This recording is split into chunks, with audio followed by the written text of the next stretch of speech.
Well, we'd thrown that name out, but actually I started Metal Mania in August of 1981, long before he started his band. So he had the name for me, but I didn't want to name my magazine Metallica. I changed my mind. Me and Lars both had copies of the English magazine. I forget the writer. It was called Encyclopedia Metallica. And there was an old ancient book that had Metallica in the title too that I had found. I collect books. And so we just both had lists of band names, and that was one of mine. Then it became one of his.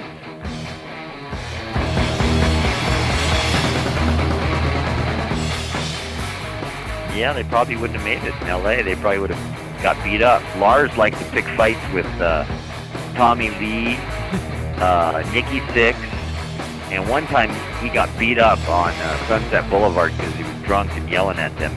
He's maybe like half a foot shorter than those guys. I don't know if they would have survived L.A. It was lucky they moved to Northern California.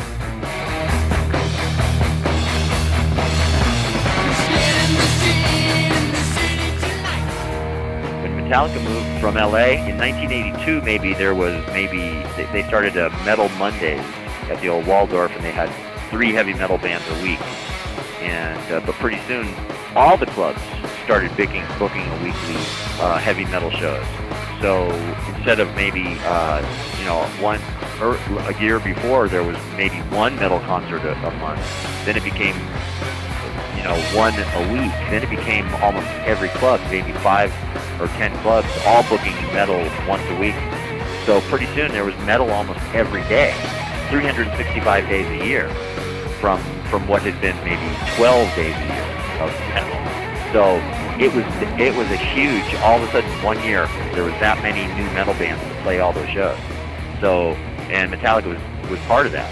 So because they would play or they would go to the shows and everybody knew everybody. It was a small, Berkeley and San Francisco are 15 miles apart. Everything's close. And those were the 2 main places where all the metal bands played.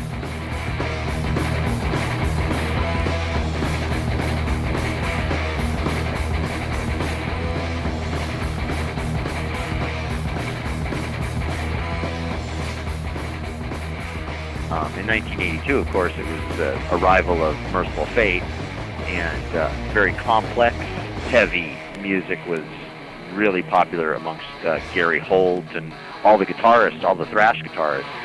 So they were listening to everything from Discharge to Merciful Fate, and some of them listened to classical Bach and stuff, And then Yngwie arrived in 1983 from Sweden, and he was a surprisingly big influence on every single guitarist, from the guys in Possess, from Exodus.